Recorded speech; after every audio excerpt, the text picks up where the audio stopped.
Бишкек ички иштер башкы башкармалыгынын жетекчиси Мелис Турганбаев шаар тургундары менен жолугушуусун улантууда.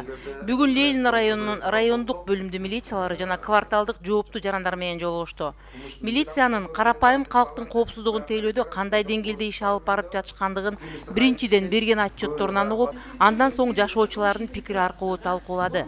Жаңы конуштар, профтехникалык окуу жайлардын көпчүлүгү, каттоосу жок жарандардын калың катмары ушул райондо турарын милиция кызматкерлери жана жергиликтүү тургундар да айтышты. Ну, у меня квартира тогда человек 40 здесь, на моем квартире. Приблизительно, может быть, так чуть побольше. Они же меняются. То сегодня 2, а завтра может 5 человек. Они же без конца меняются. Кылмыш иштеринин көпчүлүгү шаарда каттоодо жок жарандар тарабынан болуп, аларды издеп табуу да оңойго турбайт.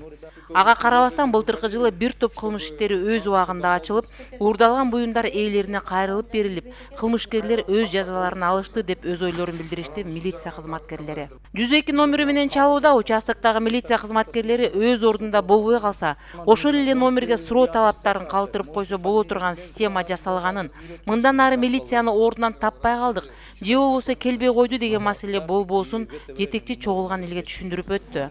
Жарандардын паспортторун электрондук каттоодон өткөрүү жөнүндө долбоор кабыл алынгандыгы, мындай каттоо кылмышкерди убагында кармоого чоң көмөк көрсөтөрү да түшүндүрүлдү.